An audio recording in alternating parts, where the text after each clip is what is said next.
আজ বানিয়েছিলাম ডিমের হিঙ্গি। রেসিপিটা এত অসাধারণ হয়েছিল যে কি বলবো। আমি তো এই রান্নাটা হাঁসের ডিমের করেছি, তোমরা যে কোনো ডিম দিয়েই করতে পারো। ডিমগুলোকে নুন দিয়ে ভালো করে সেদ্ধ করে নিলাম। ডিমের খোসা ছাড়িয়ে স্বাদ অনুযায়ী নুন, হলুদ গুঁড়ো, লঙ্কার গুঁড়ো মাখিয়ে রেখে দিলাম।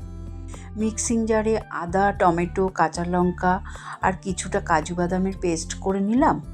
প্রথমে গ্যাস অন করে সর্ষের তেলে পেঁয়াজের বেরেস্তা করে তুলে নিলাম। ওই তেলে নুন হলুদ দিয়ে আলুগুলোকেও ভেজে নেব।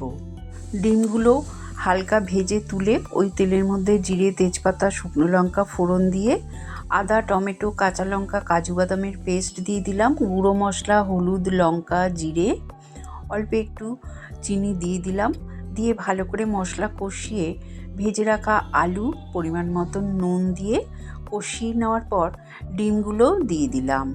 দিয়ে নাড়াচাড়া করে পরিমাণ মতন গরম জল দিয়ে গ্রেভির জন্য ভালো করে গ্রেভিটাকে ফুটিয়ে কিছুক্ষণ রান্না করে নিলাম। এদিকে একটা তড়কা প্যানের মধ্যে ঘি গরম করে হিং দিয়ে তাতে কাঁচা লঙ্কা দিয়ে ফোড়নটা আমি এই ডিমের ওপর দিয়ে দিলাম।